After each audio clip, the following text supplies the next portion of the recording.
Reflexión de hoy.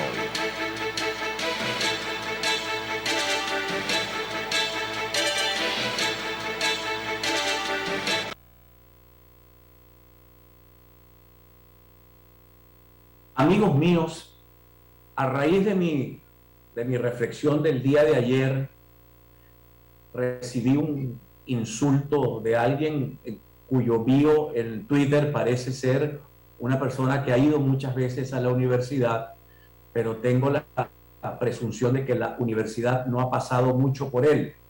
Y quizás esto es uno de los temas de la educación venezolana.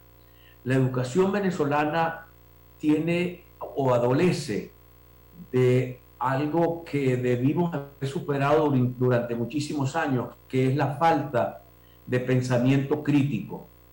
En la escuela venezolana, a cualquier nivel, o en la educación venezolana, a cualquier nivel, en primer lugar, se nos educa para ser empleados de alguien. La gente le dice, estudie para que consiga un buen empleo, y no le dice estudie para que tenga una buena empresa, para que inicie una empresa, para que desarrolle un emprendimiento.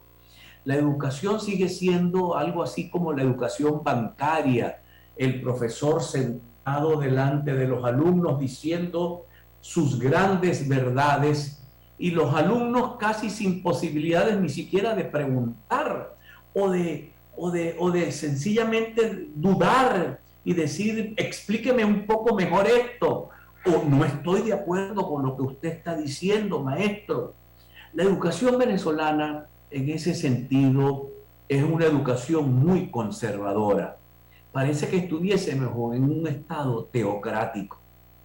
Hasta en los niveles superiores, de tercero, de cuarto nivel, de quinto nivel de la educación, tú te encuentras con profesores que llegan a dar clases y no a exponer un tema para discutir un tema, a colocar marcos de referencia para que los alumnos tengan cómo ir no solamente conociendo, entendiendo y fabricándose conocimiento, porque el conocimiento no te lo puedes tragar como si fuese una aspirina, como si fuese una pastilla de algo. Entonces esto es algo, mis queridos amigos, que en mi opinión la sociedad venezolana debe superar.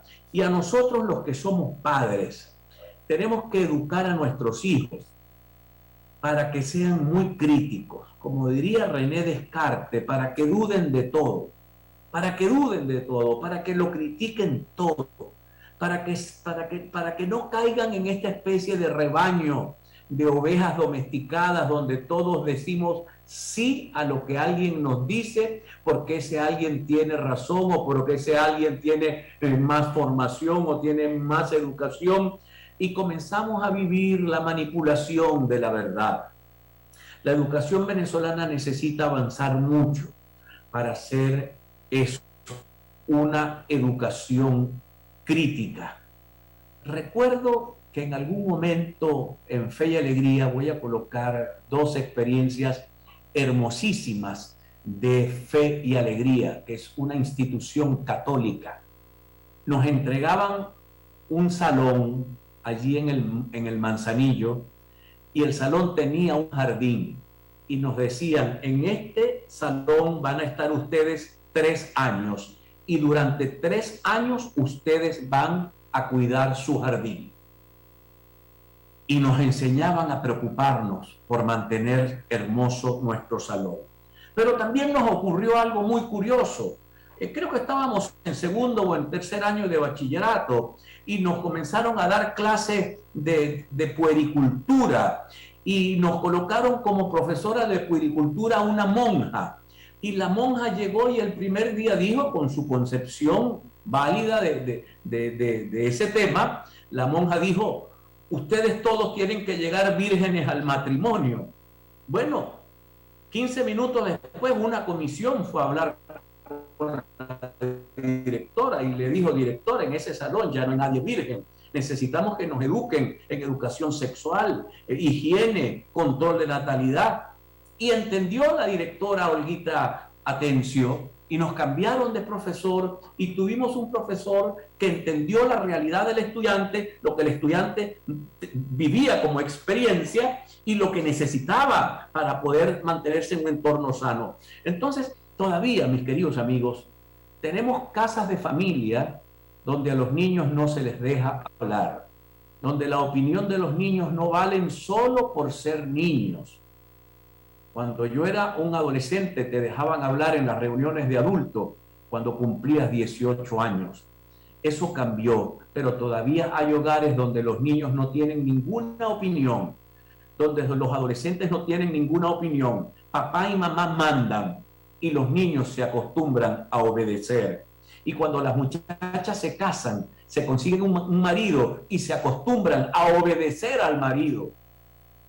Verán ustedes, y llegas al trabajo y como te están pagando un sueldo, tienes que obedecer al patrón sin chistar nada y sin tener derecho a la defensa de nada, porque te acostumbraron, te enseñaron a obedecer y no a criticar, a cuestionar, a mejorar, a buscar, a explorar, porque todo eso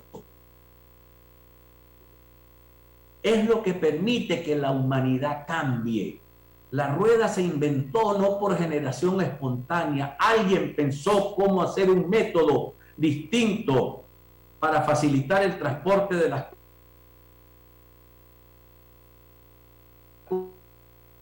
cosas. Para eso se necesita, hay que educarla para que sea libre, para que piense con libertad, para que no se deje meter como una verdad el primer gazapo que le dan en la escuela, en el liceo, en la universidad o en cualquier lugar.